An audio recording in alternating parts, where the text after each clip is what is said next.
अल्हम्दुलिल्लाहि वकफ़ा वसलामुन अला हबीबिहिल मुस्तफ़ा अम्मा बाद फ़अऊज़ु बिल्लाहि मिनश शैतानिर रजीम बिस्मिल्लाहिर रहमानिर रहीम मुहम्मदुर रसूलुल्लाह वल्लज़ीना मअहू अशिद्दाउ अलल कुफ़्फ़ारि रुहमाउ बैनहुम तराहुम रुक्अन सुज्जदन यब्तगून फ़ज़लन मिनल्लाहि व रिज़वाना इला आखिर हादिहिल आयह सदक़ल्लाहु मौलानल अज़ीम।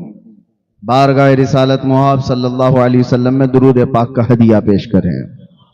अल्लाहुम्मा सल्लि अला सय्यिदिना मुहम्मदिन मअदनिल जूदि वल करम व आलिहि व अस्हाबिहिल किराम व इब्निहिल करीम व बारिक व सल्लिम सलातन दाइमतन सरमदन अबदा। कई मर्तबा की हमारी रज़ा टाउन में हाजिरी, लेकिन आज मुझे कुछ मुख्तलिफ लग रहा है। वजह इस मजमे को देख करके मुझे मेरे कुछ सवालों का जवाब भी मिल रहा है।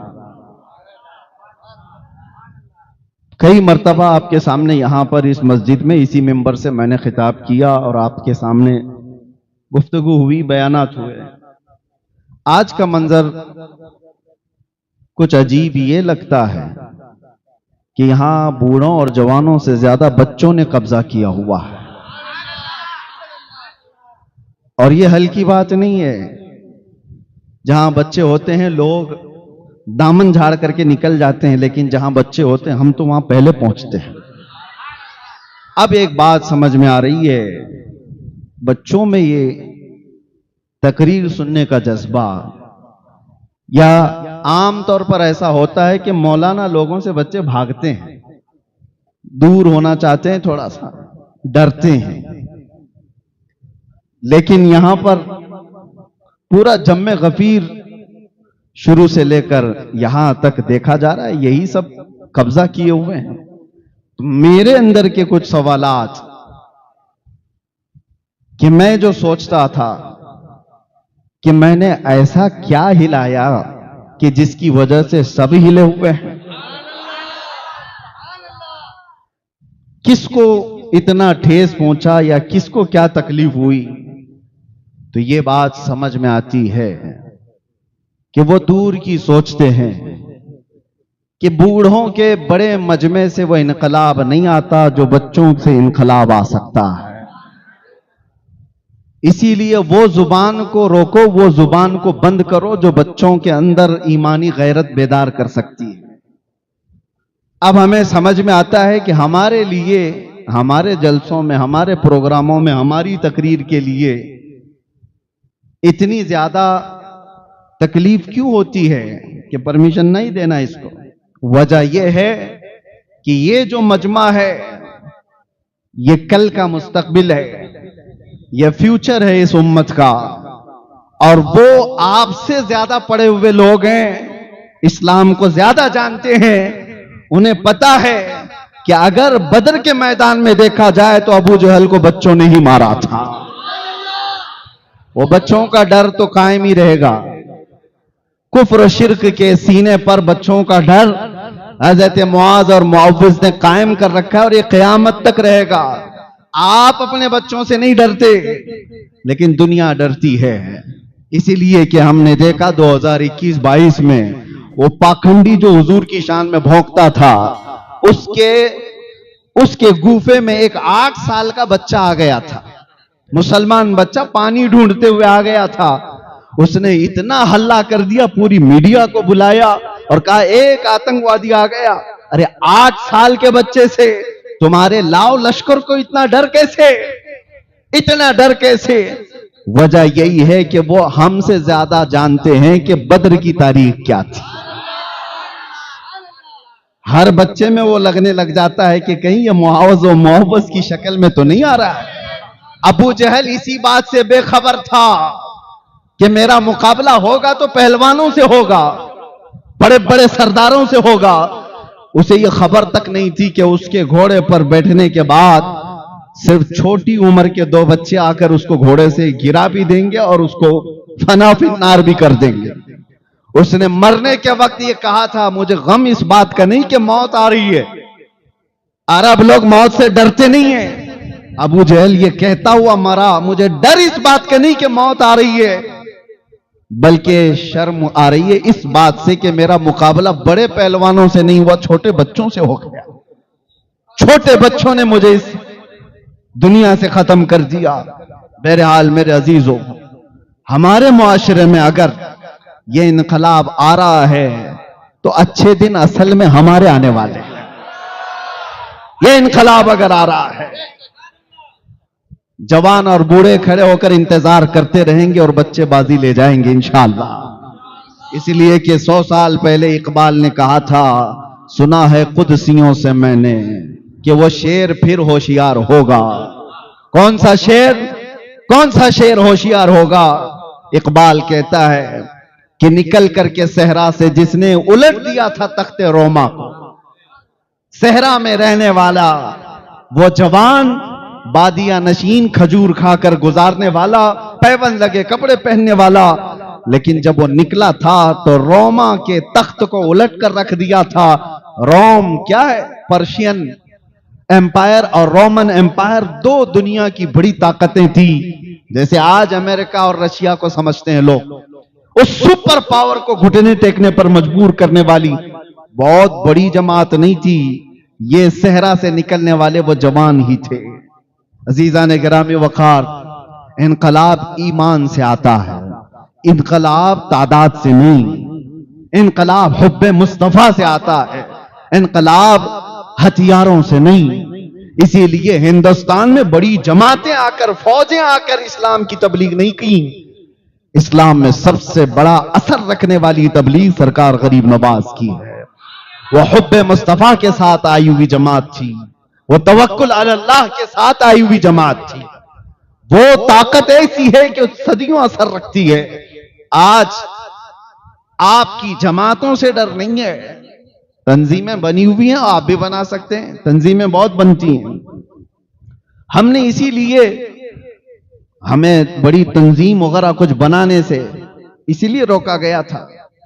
मैं बहुत तफसील में नहीं जाऊंगा, इसलिए कि सारी चीजें फिर रिकॉर्ड होती ही रहती हैं।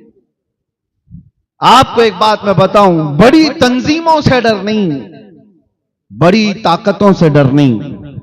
दुनिया एक बात से डरती है कि ईमान ना आ जाए किसी का, और वो ईमान जो इनकलाब लाता है वो बहुत अजीम ताकत है मेरे अजीजों। आपको अंदाजा भी नहीं, आपको अंदाजा भी नहीं उस चीज का। आज भी आप देख रहे होंगे, आज भी आप देख रहे होंगे, ईमानी ताकत जहां हो या हुब्बे मुस्तफा पर सरशार कोई हो, दुनिया उसकी तमाम चीजों से खौफ रखती है। इजराइल आज दुनिया का वो नासूर, दुनिया का वो कैंसर, जिसने हर मुल्क की स्टडी कर रखी है कि कहां कौन सी जमातें, कौन सी तहरीकें, कौन सी तंजीमें ज्यादा असर रखती हैं। उनके यहां जो तंजीमों से खौफ नहीं है, उन्होंने कहा है तबलीग करने वाली ये जमातें, उनसे उनको डर नहीं है। उन्होंने कहा ये बेजरर लोग हैं। बेजरर का मतलब किसी को कुछ नहीं कहते, ये तबलीग करने वाले लोग हैं, इनसे किसी को डर नहीं और हमको भी डर नहीं। और डर किससे है? कहते हैं डेंजरस लोग, खौफनाक वो लोग हैं जो पैरों से माजूर भी हों और लब्बैक पुकारते हो, उनका जिस्म सलामत भी ना हो लेकिन हुब्बे मुस्तफा से भरे हुए हों, तो उनके लिए मोस्ट डेंजरस। ये क्या है मेरे अजीजों, इस बात को आप समझें। आज अगर बच्चे यहां पर भरे हुए हैं तो मेरा एक पैगाम सुन करके जाएं। अब हमारे जो बच्चे थे, हमारे जो शागिर्द थे, वो अब बच्चों वाले हो गए। उनसे भी मैं कहता हूं, अब मस्जिदों को अकेले मत जाना, इनको लेकर के ही जाया करो। ये मस्जिदें भर दो इन्हीं बच्चों से। जो जंग लगे हुए हैं, अगर वो सुधर गए तो ठीक है, नहीं तो इन पर काम करो, इन पर मेहनत करो। साफ सुथरा दिल रखते हैं और इस साफ सुथरे दिल के अंदर हुब्बे मुस्तफा आज ही भर गया। हजारों बड़े लोगों से ज्यादा असर इनकी जिंदगी पर होगा। बड़े बड़े लोग जो काम नहीं कर सकते वो ये बच्चे साफ सुथरे दिल के साथ कर जाएंगे इंशाअल्लाह। और कभी अपनी सफों से इनको बेदखल मत किया करो, मस्जिदों से इन्हें ना भगाओ कि बच्चे शोर करने वाले लोग हैं, इनको निकल जाने दो। नहीं, ये इसी उम्र के अंदर बहुत सारी चीजें कैच कर रहे हैं, अपने जहन में महफूज कर रहे हैं। कल को ये इनके अंदर वो चीजें आएंगी। मेरे अजीजों, आज हमें जिस तरह से आप बड़े बड़े मजमों में पुकारता हुआ देखते हैं, हमारे अंदर बेखौफी और निडरपन कहां से आया? हमने भी अपनी छोटी उम्र में किसी को देखा, बुजुर्गों को इस तरह से देखा, बिला खौफ लौमत लाइम, उनकी जिंदगियां हम पर असर करती गईं। उनको देखा था कि किसी को खातिर में नहीं लाते। शरीयत मुस्तफा के सामने हमने सबसे ज्यादा हुजूर ताजुश शरिया रहमतुल्लाह ताला अलैह को देखा। वो मिजाज रखते थे। मैं मिस्र में पढ़ने के जमाने में देखता, आप तशरीफ लाए, उस वक्त आपकी बीनाई नहीं थी।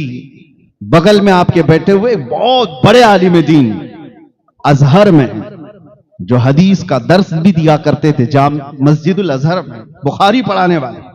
लेकिन चूंकि वहां का माहौल है, बड़े बड़े लोग उलमा, वो डॉक्टर भी हैं, पेशे से डॉक्टर भी हैं और बुखारी का दर्स भी देते थे। वो सूट में थे, टाई पहने हुए थे। उनके यहां ये नॉर्मल बात है। टर्की में, मिस्र में आप वहां जाएंगे तो उलमा भी ये सूट बूट में रहते हैं, उनका एक लिबास है। हजरत के बगल में बैठे हुए और अपना एक असर और रसूख रखने वाले। हजरत को आपके मुसाहिबीन में से एक ने कहा कान में कि आपके साथ बैठे हुए ये बड़े अजीम यहाँ के मुहद्दिस भी हैं, बड़े आलिम भी हैं, लेकिन वो टाई पहने हुए बैठे हैं। उसी वक्त हजरत अपना चेहरा सीधा कर लिया और सीधे अरबी में उनसे दो टोक कह दिया। ये नहीं देखा कि मैं यहां मिस्र में मेहमान बन के आया हूं, ये नहीं देखा कि मैं 4 दिन के दौरे पर आया हूं, मुल्क इनका है, असर इनका है, इन्फ्लुएंस इनका ज्यादा है। जो शरीयत कहती थी कह दिया। उनको बुरा लगता है या नहीं लगता ये भी नहीं, कहना था कह दिया कि ये हराम है, शियार नसारा है, ये हमारी तहकीक है। हम उस वक्त थोड़ा सा सहमे हुए थे कि पता नहीं महफिल क्या हो जाएगी। वो बिगड़ करके चले गए तो क्या होगा हमारा सबका? हम भी यहां पढ़ने के लिए आए हुए हैं, सारे लोगों का क्या होगा? हजरत को बोलना था, बोल दिए।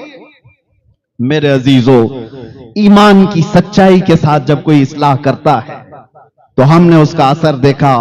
उसी वक्त उन्होंने अपने गले से उठाई निकाली थी, कहा हमारा जो मसला है यहां का उर्फ है, उर्फ है, मशहूर है, सब पहनते हैं, वो सब अपनी जगह पर, लेकिन मैं इसके पहनने पर एक भी दलील नहीं देना चाहता। आपके नजदीक हराम है, मैंने निकाल दी। असर भी देखा। मेरे अजीजों, जब बड़ों को हम इस अंदाज से देखते हैं तो फिर ये ईमानी गैरत भी बेदार होती है, ईमानी हरारत भी हमारे अंदर आती है। ये बच्चे अगर आज हमें देखते हैं तो इंशाअल्लाह अजीज कल को जब ये जवान होंगे तो बुज़दिलों की तरह ची ची बात नहीं करेंगे, आंखों में आंखें डालकर बात करना सीखेंगे। ये वो अलग लोग हैं, वो अलग लोग हैं जिनको अपने चिल्ले चट्टी की फिक्र हो। ये सुन्नी सहीहुल अकीदा वो बच्चे हैं जो हुब्बे मुस्तफा पर किसी बात से सौदा नहीं करते। और आज मैं इसी बात पर आपके सामने आया हूं। बात है आज हजरत उमर फारूक की। और जाहिर सी बात है, हमने तमहीद छेड़ी है तो अब उसी जात तक पहुंचते हैं।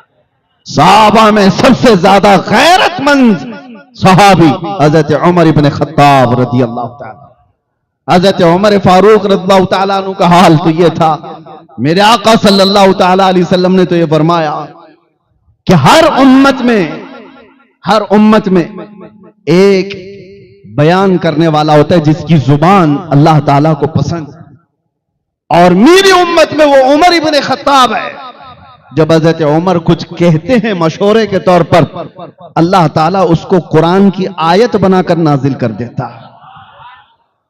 और जो बातें हजरत उमर की मशवरे के तौर पर है वो मैं आपको बताना चाहता हूं। अक्सर जगह वो गैरत है। गैरत किसको कहते हैं, गैरत किसको कहते हैं वो मैं आपको समझाता हूं। बुज़दिल आदमी और मुनाफिक के अंदर गैरत नहीं होती। जिसको आम जुबान में अगर कह दिया जाए तो बीच वाला आदमी, उसकी गैरत नहीं। बल्कि मैं पैदाइशी बीच वाले को नहीं कह रहा हूं, उनके अंदर थोड़ी बहुत तो होती होगी, लेकिन जो मुनाफिक होता है वो बेगैरत होता है। बेगैरत की एक और मिसाल मैं आपको बता दूं। किसको कहते हैं? हर इंसान के अंदर, हर मर्द के अंदर इतनी गैरत तो होती है कि उसकी बीवी उसके साथ हो, कोई अगर उसकी बीवी को टच करे, उसकी बीवी को छेड़छाड़ करे, तो उस इंसान को, उस मर्द को गुस्सा आएगा कि नहीं आएगा?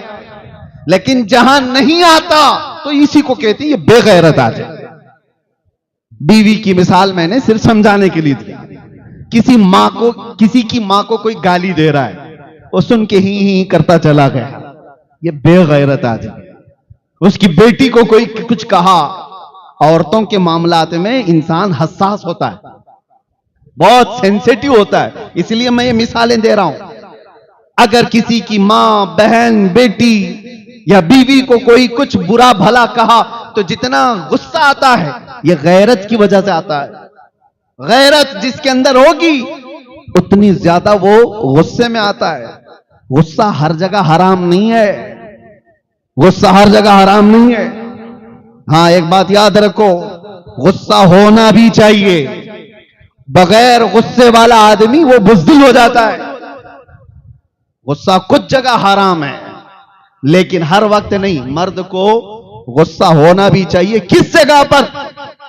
मैं तो हदीस के जरिए से बता रहा हूं। अगर आप घर में बैठे थे, आपके घर के सामने से आपका दरवाजा खुला हुआ था, कोई शख्स आपके घर के अंदर नजर डालता है आपकी औरतों पर, हुजूर पाक फरमाते घर वाले को इख्तियार है, गैरत में आकर अगर उसने पत्थर उठाया और देखने वाले की आंख पर मार दिया, उसकी आंख फूट भी गई, तो मारने वाले पर मुआखजा नहीं होगा।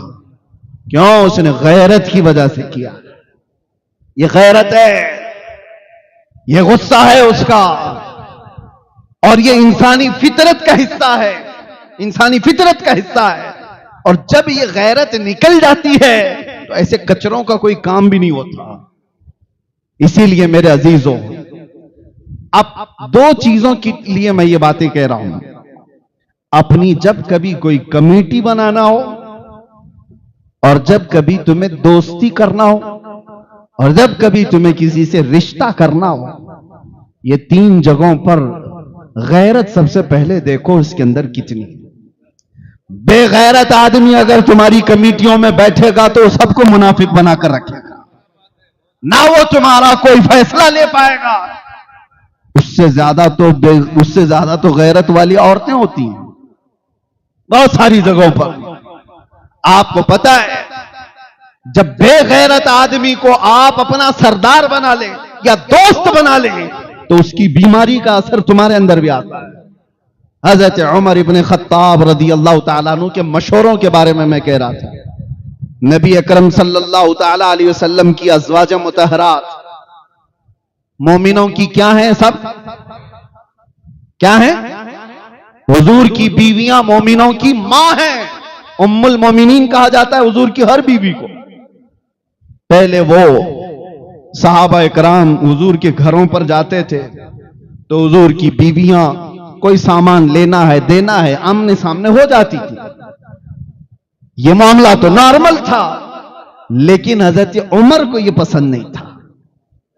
हजरत उमर इब्न खत्ताब रदी अल्लाह ताला अन्हु हुजूर की बारगाह में आकर यूं कहते हैं कि या रसूल अल्लाह सल्लल्लाहु अलैहि वसल्लम, आपकी अज़वाज मुतहरात, इनके सामने सहाबा आ जाते हैं, ये मुझे अच्छा नहीं लगता।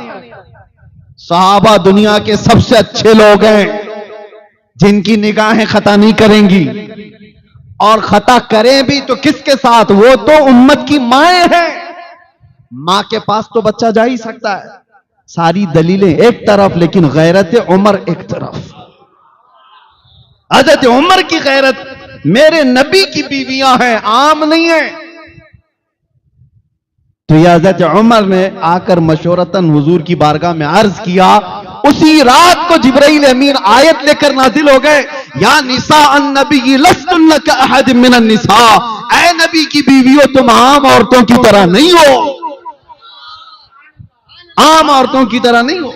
फिर अल्लाह ने हुक्म नाजिल फरमा दिया, ऐ लोगो वइज़ा सअलतुमुहुन्ना मताअन फस्अलूहुन्ना मिन वराइ हिजाब, जब तुम्हें किसी बात का सवाल करना है नबी की बीवियों से या कुछ मांगना है तो आज के बाद पर्दे के पीछे खड़े होकर के मांगो। यह गैरत उमर है। उमर इब्न खत्ताब रज़ियल्लाहु तआला अन्हु की गैरत ने वो चीज, हुजूर पाक सल्लल्लाहु तआला अलैहि वसल्लम ने एक ख्वाब देख करके ये भी तो फरमाया था कि मैंने देखा कि उमर इब्न खत्ताब रज़ियल्लाहु तआला अन्हु के मुतालिक कि उनका जुब्बा जमीन तक लगा हुआ था। तो हजरत उमर ने पूछा कि ये इस ख्वाब की ताबीर क्या है? नबी पाक सल्लल्लाहु अलैहि वसल्लम ने फरमाया, उमर ये तुम्हारी गैरत की ताबीर, गैरत की ताबीर है। अब हकीकी बात की तरफ आ जाता हूं। बीवी को टच करने पर गैरत आ जाती है, बेदार हो जाता है आदमी। मां को अगर गाली दे दे तो गैरत आ जाती है। आप खामोश रहेंगे कि आपकी मां को गाली दे दे? खामोश रहोगे? तुम्हारी बेटियां या तुम्हारी बहनों को कोई छेड़छाड़ करे तो खामोश रहोगे? जो रिएक्शन होगा कर ही डालोगे आप, पता है। सामने वाले से कहोगे कि गलती से हो गई है तो ठीक है, लेकिन दोबारा करेगा तो दांत तोड़ दूंगा, उंगली मोड़ दूंगा, कुछ तो आप रिएक्शन तो करोगे। रिएक्ट करता है आदमी। यह सब तुम्हारी गैरत का 10वां हिस्सा भी नहीं है। औरतों के बारे में जो गैरतमंद होता है 10वां हिस्सा भी नहीं गैरत का। इंसान की असली गैरत उस वक्त देखी जाती है जब उसके नबी की शान में कोई बात करे, और अगर वो खामोश रहा तो वो बेगैरत है, वो जलील है, उसके अंदर निफाक भरा हुआ है। नबी अकरम सल्लल्लाहु तआला अलैहि वसल्लम के मुतालिक गैरत अगर सबसे ज्यादा मैंने महसूस किया वो उमर इब्न खत्ताब की बारगाह। वो हल्की चीज भी नहीं बर्दाश्त करते थे, नहीं बर्दाश्त करते। आपने सुना होगा एक मुसलमान और यहूदी के झगड़े के बारे में, जमीन का झगड़ा था। हुजूर पाक सल्लल्लाहु अलैहि वसल्लम ने फैसला सुना दिया था, यहूदी के हक में जमीन थी, लेकिन वो मुसलमान जो नाम का था मानने से इनकार कर दिया और कहा नहीं ये फैसला सही नहीं हुआ है। कहा कहां फैसला कराएंगे? उमर इब्न खत्ताब के पास। उनके फैसले मशहूर थे, अदालत मशहूर थी। हजरत उमर के पास आने के बाद यहूदी ने पहले ही से कह दिया कि हमारा मैटर जमीन का पहले रसूलुल्लाह के पास गया था। वो यहूदी हुजूर को मानने वाला तो नहीं, यहूदी था। हजरत उमर चौंक गए, कहा कि फिर वहां से नहीं हुआ? कहा उन्होंने तो फैसला मेरे हक में सुनाया, लेकिन ये तुम्हारा मुसलमान भाई मानता नहीं है। कहा ये तुमसे कराएगा। फिर हजरत उमर ने तलवार उठाई और उसकी गर्दन मार दी। मेरे अजीजों, ये सुनने के लिए तो आसान है। उमर इब्न खत्ताब आम आदमी नहीं है। उनका अमल शरीयत बनने वाला है। उनका अमल क़यामत तक के लिए लोगों की तकलीद का सबब बनने वाला है। हर उठे बैठे कुछ काम कर नहीं सकते थे, लेकिन गर्दन तो मारी दी। अब मदीने में मशहूर हुआ, उमर इब्न खत्ताब ने एक मुसलमान को मारा था। तो वो मुसलमान दिखने में, नाम हुजूर के पास आना जाना, नमाजें पढ़ना। अब एक तरफ हजरत उमर हैं और एक तरफ वो कत्ल किया हुआ, उसकी तरफ से लोग भी कह रहे हैं कि उमर ने बहुत बड़ा काम कर दिया, बहुत, कि ये जज्बे में आकर के किसी की गर्दन मार दिया। यहूदी और मुसलमान की जब बात हो तो एक मुसलमान का कैसे कत्ल? हजरत उमर को बुलाया गया हुजूर के पास और हुजूर पाक सल्लल्लाहु अलैहि वसल्लम ने पूछा, उमर तुमने एक मुसलमान की गर्दन मारी? अब जवाब सुनो। हजरत उमर ने कहा, या रसूल अल्लाह मैं उसको मुसलमान मानता ही नहीं था, नहीं मैंने किसी मुसलमान की गर्दन नहीं मारी। तो हुजूर ने फरमाया तुमको कैसे पता वो मुसलमान था कि नहीं था? अब ये बड़ी चीज है, किसी के बारे में कोई कह नहीं सकता। कैसे कहेगा? आपको मैं बताऊं, काफिर भी साबित नजर आता है, मुसलमान भी नजर आता है, मुनाफिक नहीं नजर आता। मुनाफिक दिल के अंदर छुपा हुआ है, बुग़्ज़ है, अदावत है, सब है, उसकी पेशानी पे लिखा हुआ तो नहीं है। अब आज के जमाने में किसी को मुनाफिक नहीं कह सकते, ये भी मसला सुन ले आप। किसी को मुनाफिक डायरेक्ट, हाँ अलामाते निफाक है उसके अंदर, ये कह सकते हैं, निफाक की चीजें इसके अंदर है। मुनाफिक कहना ये गैब की बात है, और आज कौन इस तरह गैब की खबर देगा, दिल के अंदर छुपी हुई चीज। अब हजरत उमर ने जब ये कहा मैं उसको मुसलमान मानता ही नहीं, हुजूर ने फरमाया कैसे कैसे नहीं मानते? दलील तो कुछ नहीं थी ना, वो मरे हुए की पेशानी पर लिखा हुआ था कि हादा मुनाफिक, कहीं कुछ लिखा हुआ नहीं था। हजरत उमर ने कहा या रसूल अल्लाह, जब वो आपके फैसले को नहीं माना तो? ये तो हजरत उमर की बात चल रही है मेरे अजीजों, हुजूर भी जरह कर रहे हैं, ये आर्ग्यूमेंट हो रहा है। रसूल पाक सल्लल्लाहु अलैहि वसल्लम ने फरमाया उमर, क्या तुम अपनी तरफ से अपनी राय से ये कायम कर लोगे कि कौन मुसलमान है, कौन मुनाफिक है, कौन मुसलमान नहीं है? बात चल ही रही थी कि जिब्राइल अमीन आयत लेकर नाजिल हो गए। कुरान में अल्लाह ताला ने नाजिल फरमा दिया, फला व रब्बिका ला युमिनून हत्ता युहक्किमूका फीमा शजर बैनहुम। ऐ महबूब, आपके रब की कसम, उस वक्त तक कोई मोमिन हो ही नहीं सकता जो अपने मसलों में आपके फैसले को नहीं मानता।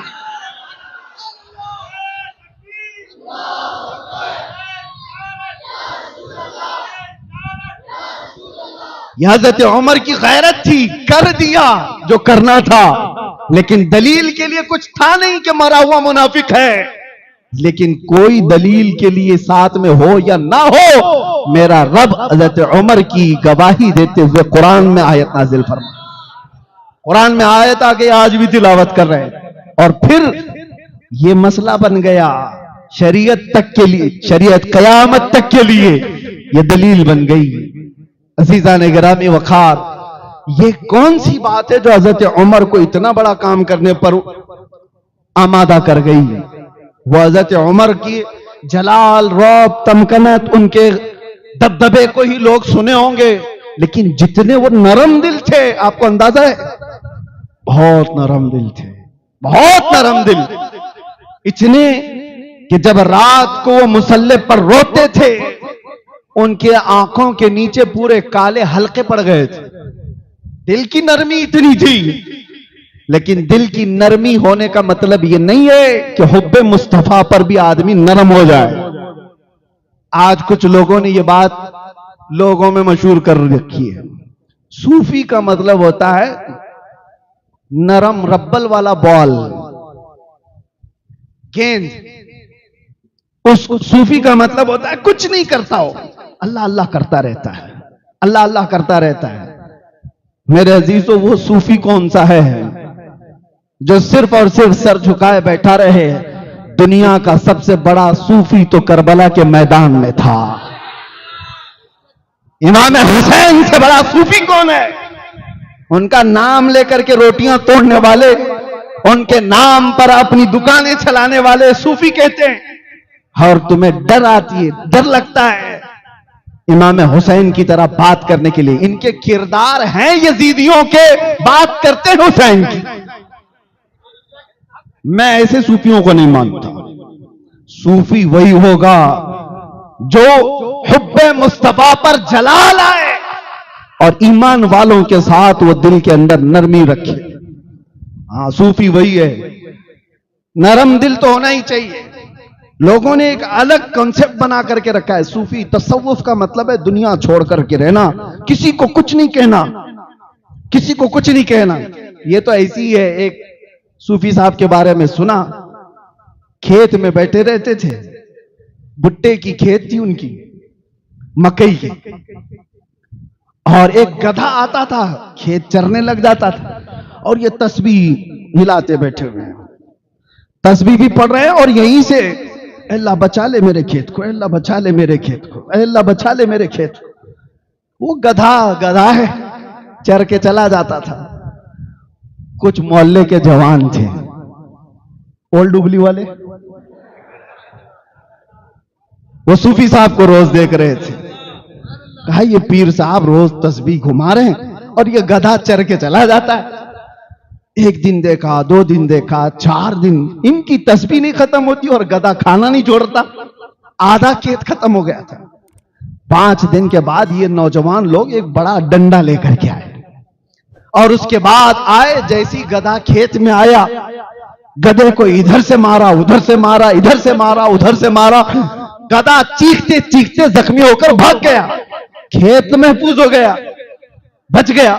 सूफी साहब के पास आए जवान लोग, कहा कि हजरत हर काम तस्बीह से नहीं होता, कुछ कामों के लिए डंडे भी चाहिए।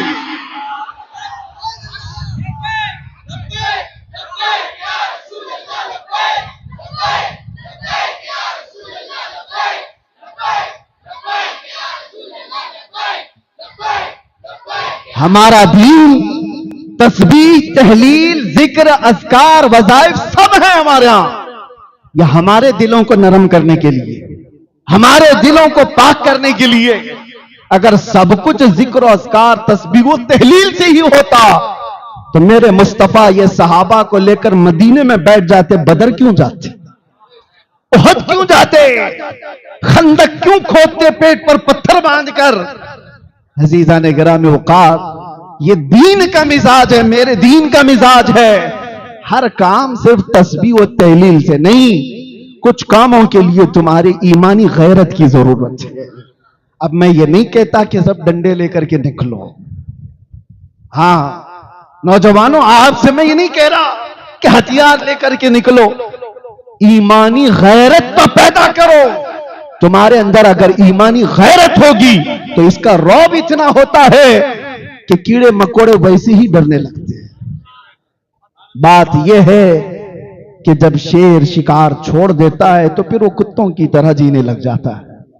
उसका कोई रौब नहीं होता, उसका कोई दबदबा नहीं होता।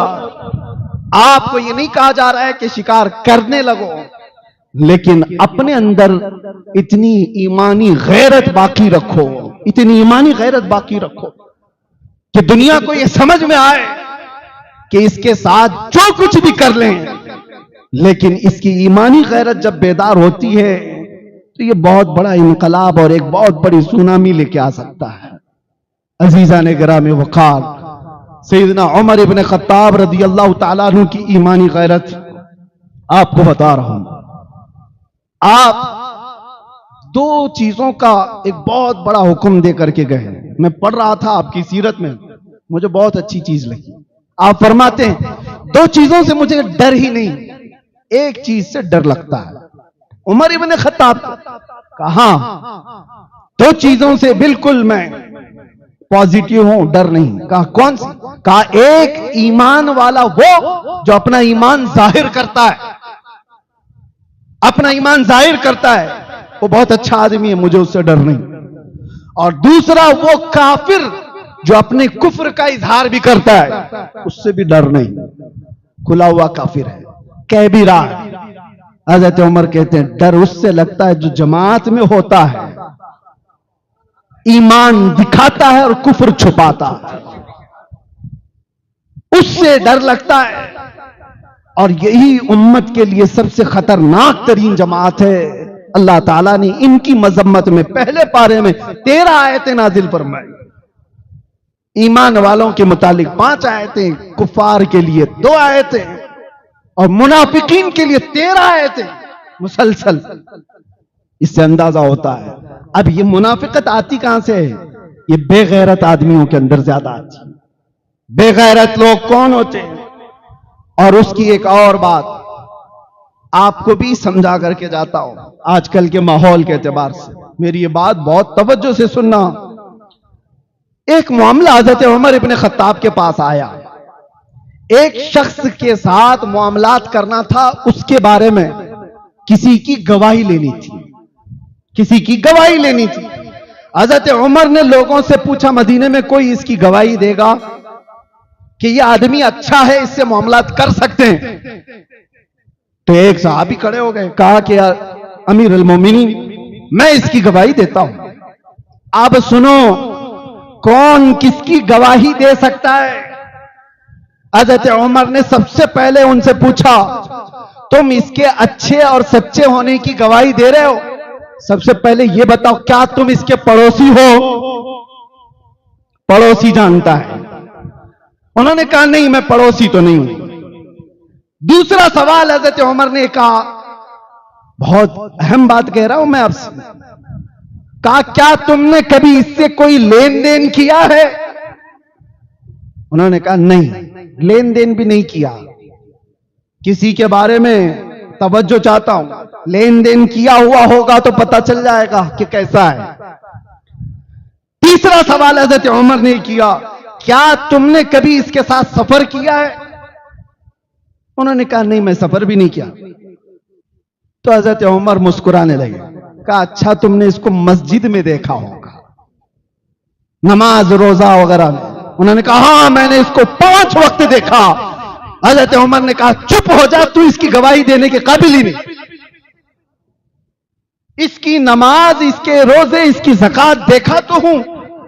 हज़रत उमर ने कहा, तू इसकी गवाही देने के काबिल नहीं है। जिसको सिर्फ मस्जिदों में देखे हो उसकी अच्छाई की गवाही नहीं।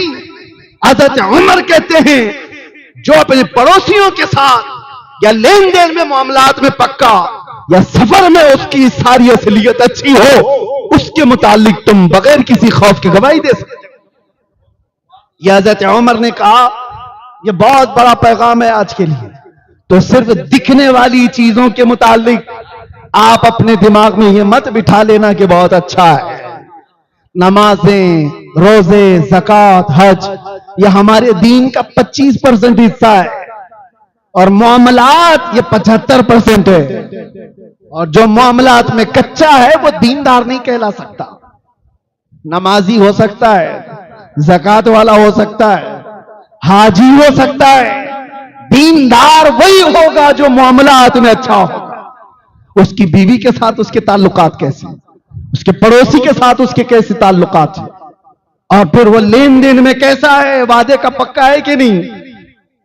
यहां तो 90% डूबे हुए हो, जो कहा उस पर कायम नहीं। पैसे लेने के वक्त चेहरा अलग है, वापस देने के वक्त उनके हाव भाव बदले हुए। मामलात, यहां आदमी के निफाक के बारे में कहा गया है, ईमान वाले की अलामत नहीं है। मैं तो एक हाजी साहब को देखा था, अल्लाह उनको गरीक़ रहमत फरमाए। उनकी वो लकड़ी की मिल थी, सॉमिल जिसको कहते हैं, जिसमें लकड़ियां काटी जाती हैं। बुढ़ापा आया तो उनके बच्चे भी थे, बहुत पैसे वाले, अच्छे, जिनको कहा जाए कि अपने जमाने के अमीर तरीन आदमी। उठा करके औने पौने जो कीमत आई वो सॉमिल बेच दिया। लोग सब हैरत में थे कि ये चीज मिलती नहीं है जल्दी किसी को, लाइसेंस नहीं मिलता, और आपने उठाकर बेच दिया। उन्होंने मेरे सामने कहा कि मुफ्ती साहब, मुझे डर सिर्फ इस बात का है कि मेरे मरने के बाद मेरी औलाद गैर कानूनी लकड़ियां कहीं काटना ना शुरू कर दी, इसलिए मैंने बेच दिया। यह है ईमानी गैरत, यह है ईमानी गैरत। मामलात में आदमी ऐसा हो जो औलाद के सिलसिले में भी इस तरह का रवैया रखता हो, वो ईमान है मेरे अजीज। सैयदना उमर इब्न खत्ताब रज़ी अल्लाह ताला अन्हु के मामलात के सिलसिले में जो बातें हैं वो भी थोड़ा मैं अर्ज कर रहा हूं। गैरत के मुतालिक मैंने जो बात की, इतनी गैरत तो होनी चाहिए। हज़रत उमर ही वो आदमी है तन्हा जो जल्दी दबना नहीं चाहते, झुकना नहीं चाहते कभी भी। सुलह हुदैबिया हो रही थी, ऑब्जेक्शन किसी का नहीं था। तकरीबन 1400 सहाबा थे, वो आमन्ना सद्दकना कहने वाले सब थे। हुजूर ने जो फरमाया वो आखिरी बात है, लेकिन 1400 सहाबा में उमर इब्न खत्ताब भी थे। हुजूर पाक सल्लल्लाहु अलैहि वसल्लम डील कर रहे हैं, एग्रीमेंट कर रहे हैं मक्का के काफिरों के साथ। क्योंकि हालात ऐसे थे। मक्का वालों ने रसूलुल्लाह को और सहाबा को मक्का से 35 किलोमीटर दूर रोक दिया था कि आप उम्रा नहीं कर सकते, एहराम उतार करके वापस चले जाओ मदीने, अपने जानवरों को यहीं ज़बह कर दो और अगले साल आना बगैर हथियार के। एग्रीमेंट में क्या क्या लिखाया जा रहा है कि तुम्हारे और हमारे दरमियान इन इन शर्तों पर एक सुलह होगी तो हम आपको जाने देंगे, वरना जंग होगी। हुजूर ने फरमाया जंग नहीं करना है, सुलह करना। अब यहां पर एक ही शख्स है हजरत उमर, वो कहते हैं जंग क्यों नहीं कर सकते, इन कुत्तों से दबेंगे क्यों, डरेंगे क्यों? या रसूल अल्लाह, बदर में तो हम थे, उहद में भी थे, हम खंदक में भी थे, ये सब जंगे हम देखे हैं और इनको भी हम अच्छी तरह से देखे हुए हैं, निमटा देंगे, जो होगा देखा जाएगा। हजरत उमर की गैरत थी, वो कह रहे थे कि इनसे दब करके क्यों रसूलुल्लाह सुलह करेंगे, मगर वो मेरे नबी की नजर थी, वो अल्लाह की तरफ से वही की हुई नजर थी। आप फरमा रहे थे उमर, मैं जो देख रहा हूं वो तुम नहीं देख सकते। दिल को उस वक्त तक इत्मीनान नहीं आ रहा था। सहाबा को जा जा करके उमर इब्ने खत्ताब क्या कह रहे थे, चलो सबके सब मिल के हुजूर से कहते हैं हम सब लड़ने के लिए तैयार, मरने के लिए तैयार है, बगैर उम्रा किए हुए क्यों हम बाल कटा लें, यहां पर क्यों अपने एहराम उतारें। सारे सहाबा कोई आने को तैयार नहीं। क्या हुजूर ने फरमा दिया, अब उसके बाद क्या कहेंगे। चंद लोग कह रहे थे चलो उमर एक काम करते हैं, अबू बकर सिद्दीक को मना लेते और अबू बकर सिद्दीक को अपनी तरफ करके रसूलुल्लाह के पास लेके चलेंगे और रसूलुल्लाह अबू बकर सिद्दीक के मशवरे को रद्द नहीं करेंगे। तो ये सोच करके हजरत उमर गए अबू बकर सिद्दीक के पास और सुनाने लग गए कि अबू बकर, आप देख नहीं रहे ऐसी ऐसी सुलह हो रही है कि मदीने से कोई आएगा मक्का भाग करके तो ये वापस नहीं करेंगे, और मक्का से कोई हमारे पास आया तो हमें वापस करना पड़ेगा। बहुत सारी ऐसी दबी हुई शर्तें थी, उम्रा नहीं करने देंगे इस साल, और अगले साल आए भी तो बगैर किसी हथियार के आएंगे, हिफाजत के लिए भी कुछ नहीं रखेंगे। ये सब क्या बातें हैं। अबू बकर, चलो हम चल करके कहते हैं हुजूर की बारगाह में कि हम लड़ने के लिए तैयार हैं, जंग करेंगे, उसके बाद उम्रा भी करेंगे। हजरत उमर को जो जो बोलना था बोल गए। ये गैरत की बात थी, ये गैरत है, और जहां सदाकत कमाल पर होगी वो सिद्दीक अकबर की थी। गैरत अलग मामलात कराती है, ये क्या है, क्विक मामलात, अभी देखा अभी मार दूंगा। और एक है तवक्कुल और सदाकत की जात। सिद्दीक अकबर ने उमर इब्ने खत्ताब के कंधों को पकड़ा और झिझोड़ करके हिला दिया, और क्या सख्त जुमले कहे थे जानते हो। उस दिन बड़े सख्त जुमले कहा था, इल्ज़म गर्ज़क या उमर, कहा ऐ उमर जुबान संभाल करके बात कर, वो रसूलुल्लाह का फैसला है, वो रसूलुल्लाह का फैसला है। वो तो कह रहे एहराम उतार कर वापस मदीने चले जाओ, कसम रब्बे जुल जलाल की हमारा ईमान ये है, मुस्तफा कहते गर्दन उतार कर मदीने जाओ तो भी उतार कर जाएंगे।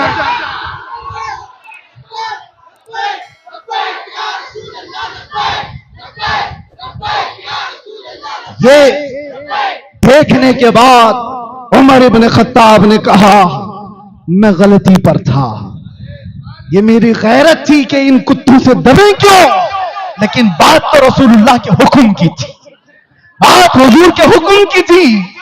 उसके बाद पलट आए और जिंदगी पर कहते थे ईमान कहीं पर मैंने देखा है तो अबू बकर की जिंदगी में देखा। मेरे अजीजों, गैरत ये अपना मामला कराती है, लेकिन सदाकत जो है वह हुब्बे मुस्तफा के साथ उस सिद्दीक अकबर में कूट कूट और भरी हुई थी। यही बात है कि हजरत उमर इब्ने खत्ताब रज़ी अल्लाह ताला अन्हु ने जीना ऐसे सिखाया है। और गैरत की जहां जहां मिसालें मिलेंगी, मैं फख्र से सीना चौड़ा होता है। जवानों, अगर पढ़ना है तो उमर इब्ने खत्ताब को पढ़ो, बीमारियां खत्म हो जाएंगी बुज़दिली की। जो डर सहम के साथ जीते हो, उमर इब्ने खत्ताब को पढ़ो। मुझे एक बात याद आती है, एक नौजवान वो ईमान कबूल किया हुआ अभी चंद सालों पहले, और उसने आकर मुझसे कहा कि मैं दाखिले इस्लाम हुआ हूं, मुझे नाम रखना है। तो मैंने कहा आपको क्या नाम पसंद है? उस नए मुसलमान ने कहा मैं उमर नाम रखना चाहता हूं। कहा वजह क्या है इसकी? बहुत सारे नाम है। कहा इसलिए कि अब मेरी जिंदगी जो शुरू हो रही है वो स्ट्रगल लाइफ है, पीछे सारे लोग दुश्मनी करेंगे, मार भी सकते हैं, कुछ भी कर सकते हैं, और इन हालात में मैं ये नाम इसलिए रखना चाहता हूं ताकि ये नाम इतना असर करे कि मैं उनके मुकाबले में बुज़दिल ना बनूं, दबा हुआ ना रहूं। ये नए लोगों के दिल में ये बात है मेरे अजीज। उमर इब्न खत्ताब को पढ़ो, उहद के मैदान में हुआ क्या था पता है आपको? जंग पासा पलट गया था, जीती हुई जंग हार गए थे। पहले तो सहाबा ने उनको अच्छी तरह से मारा, भगाया, मैदान छोड़ करके भाग गए। और मैदान में जब सब भाग गए थे तो माले गनीमत सहाबा जमा कर रहे थे। हुजूर ने फरमाया था एक जबल रुमात छोटी सी पहाड़ी पर 50 तीरंदाज सहाबा को खड़ा किया था। हुजूर ने फरमाया था जब तक मैं नहीं कहूं उतरना नहीं। जंग खत्म हो गई तो वो 50 तीरंदाज सहाबा आपस में कहने लगे, हुजूर ने जंग खत्म होने तक के लिए कहा था चलो उतरते हैं, हम भी माले गनीमत जमा करते हैं। लेकिन कुछ सहाबा ने कहा नहीं अभी रुको, हुजूर का फरमान आया नहीं। इन्हीं बातों में 40 सहाबा उतर गए। वो लोकेशन जो था बहुत हॉट लोकेशन था जंग के लिए। और जैसे ही वो पहाड़ी खाली हुई, उस वक्त खालिद बिन वलीद काफिरों की तरफ से थे। 200 घुड़सवारों को पीछे से ला करके उन्होंने हमला किया और भागे हुए भी वापस आ गए। मुसलमान बीच में पिस गए और ऐसा कि ये जीती हुई जंग शिकस्त में बदली 70 सहाबा की शहादत। वो बड़ी दर्दनाक जंग है जिसमें अमीर हमजा का सीना चीर करके कलेजा चबाया गया था, जिसमें हजरत साद इब्न रबी को पेट को फाड़ दिया गया था, जिसमें अनस बिन नुजैर को सिवाय उंगली के कुछ नहीं मिला, उनका पूरे जिस्म को रौंद दिया गया था। यही वो जंग है जिसमें अब्दुल्ला बिन जहश के जिस्म के 80 टुकड़े करके हार में पिरो करके पहना था, रस्सी में डाल करके। जंग बड़ी सख्त थी। यही वो जंग है जिसमें हुजूर पाक सल्लल्लाहु अलैहि वसल्लम के 2 दांत मुबारक भी शहीद हुए। ऐसे हालात थे। अब सुनिए जो बात मैं कहने जा रहा हूं। बात तो ये थी, इसी बात ने हमारे हौसलों को जवान कर रखा है। उहद के मैदान में नुकसान तो बहुत था। हुजूर पाक सल्लल्लाहु अलैहि वसल्लम को सहाबा लेकर के उहद पहाड़ के अंदर एक छोटा सा गार नुमा हिस्सा था, वहां पर पहुंच गए। अब जब वो आराम करने लगे तो इधर अफवाह मशहूर हो गई कि रसूलुल्लाह का कत्ल हो गया। मुआज़ल्लाह, काफिरों में यह अफवाह फैला दी गई कि मोहम्मद सल्लल्लाहु अलैहि वसल्लम, अबू बकर और उमर का इंतकाल हो गया, उनका कत्ल हो चुका। कुफार और मुशरिकीन जोश में भरे हुए थे। और उस वक्त जब ये लोग नारा लगाने लगे कि मोहम्मद का कत्ल हो गया, अबू बकर का कत्ल हो गया, उमर का कत्ल हो गया, जब यह अफवाह फैली हुई थी, उस वक्त रसूलुल्लाह सल्लल्लाहु अलैहि वसल्लम जख्मी हालत में थे और उहद के उस खो में जो छोटा सा एक गारनुमा था, बैठे हुए थे, सुन रहे थे। उस वक्त उनकी बातों को सुन करके, सूफियों सुनो, सूफी कौन होता है?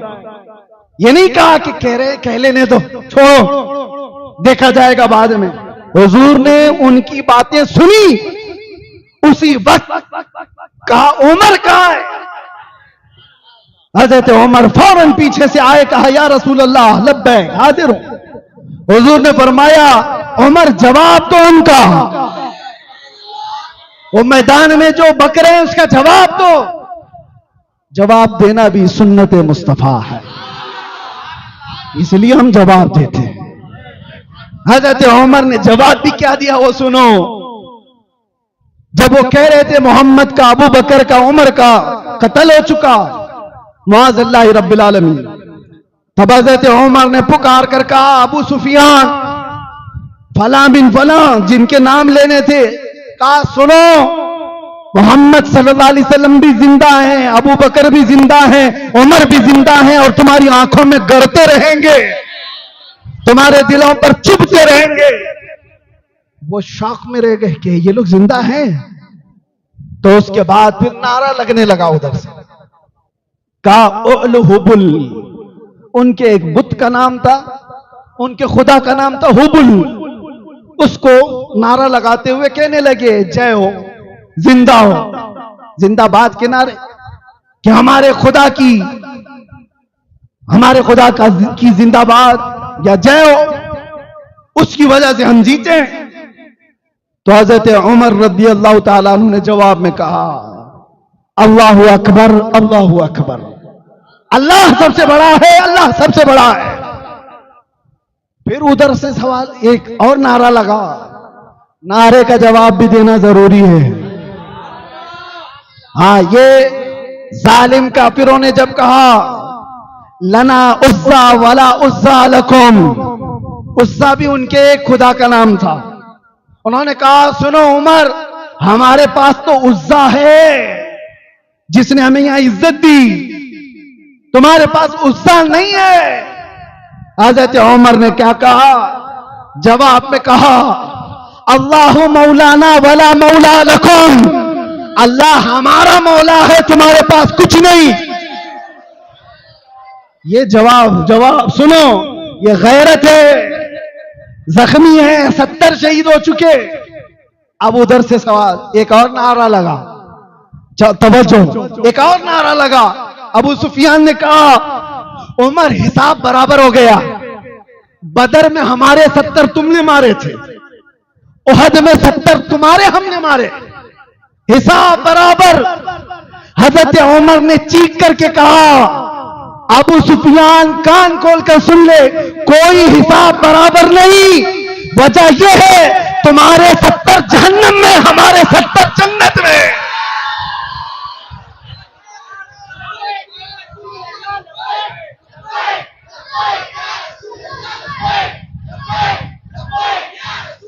कौन सी बराबरी, कौन सी बराबरी, कोई बराबरी नहीं है। तुम्हारे 70 जो मारे गए थे सब जहन्नम में गए, हमारे 70 जितने इंतकाल किए सब जन्नत में पहुंचे।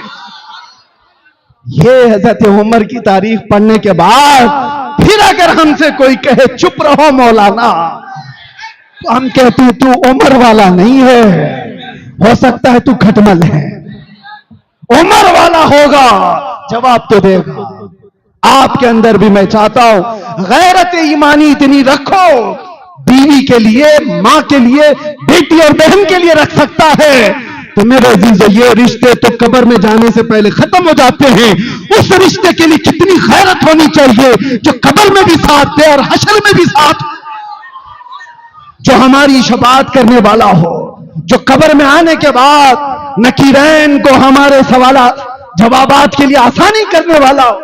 अरे जो मुस्तफा मैदान क़यामत में ये बयान करते हो कि तुम मैदान क़यामत में मुझे देखना, मेरी कैफियत ये होगी, मेरे एक कंधे पर चादर होगी जो खसक करके गिर रही होगी, और मैं अपने एक हाथ से चादर संभाल रहा होगा और दूसरे हाथ से अपने उम्मती को पकड़कर जन्नत में ले जा रहा होगा। जो न भूला हम गरीबों को रजा, याद उसकी अपनी आदत कीजिए। उनके लिए कितनी गैरत होनी चाहिए, उस मुस्तफा के लिए कितनी गैरत होनी चाहिए। अब आखिरी बात अर्ज करूं, हजरत उमर का कोई जिक्र खत्म होने वाला नहीं, लेकिन ये दवा है, मैं दवा दे करके जा रहा हूं। जाहिर सी बात है, आपको भी ये नुस्खा देता हूं, हजरत मुफ्ती शकील साहब से भी कहूंगा, जब कभी आप फुसफुसापन देखें तो स्प्रे मारें और हजरत उमर का नाम जाप करें, इंशाअल्लाह लजीज ये पिलपिलापन खत्म होगा। अगर बेगैरत नहीं है तो, मुनाफिक नहीं है तो, ईमान वाला इन बातों को सुनता है, उसके ईमान में इजाफा होता है। बेगैरत सुनेगा तो उसको क्या मतलब है, उसका कोई लेना देना नहीं। एक बात जो अर्ज कर रहा हूं, अब ये भी गैरत और कैसे यकीन की बात है। हुजूर बैठे हुए हैं, साहबा को कब्र के हालात सुना रहे हैं। मरने के बाद मैयत कब्र में जाएगी, दो फरिश्ते आएंगे, नीली आंखों वाले, काले चेहरे वाले, मुनकर नकीर, और सख्त तरीन सवालात करेंगे। तुम्हारा रब कौन है, तुम्हारा दीन क्या है, ये सवालात कर रहे होंगे। और हुजूर पाक सल्लल्लाहु अलैहि वसल्लम को दिखाकर पूछेंगे इनके बारे में क्या कहता है। सबको पता है, जब रसूल करीम सल्लल्लाहु अलैहि वसल्लम ये बता रहे थे तो रिक्कत तारी थी सबके ऊपर, दिल कांप रहा था, आंखें रो रही थी। अचानक रसूलुल्लाह सल्लल्लाहु अलैहि वसल्लम ने उमर इब्न खत्ताब से पूछा, ऐ उमर, तुम जब कब्र में जाओगे, ये फरिश्ते आएंगे तो क्या जवाब दोगे? सवालात जवाब सबके होंगे, तुम क्या जवाब दोगे? हज़रत उमर ने जवाबात नहीं दिए कि क्या देना है, पहले ये पूछा, या रसूल अल्लाह, पहले आप ये बताएं, आज जो मैं आपसे मोहब्बत करता हूं, क्या मेरे मरने के बाद कब्र में भी ये मोहब्बत बाकी रहेगी? आप हैं कि नहीं है? आप रहेंगे कि नहीं? आप दिल में हैं। हुजूर ने फरमाया, उमर, दुनिया की मोहब्बतें मौत के बाद खत्म कर दी जाती हैं, मुझसे जो मोहब्बत करता है वो मैदान क़यामत तक बाकी है, जन्नत तक बाकी रहने वाली है, कब्र में भी रहेगी, हशर में भी मोहब्बत रहेगी। हजरत उमर खड़े हो गए, वज्द करते हुए कहा, या रसूल अल्लाह, फिर ये मुझ पर छोड़ दो, नकीरैन को मैं खुद निपट लूंगा। आप हैं तो फिर डर किस बात का?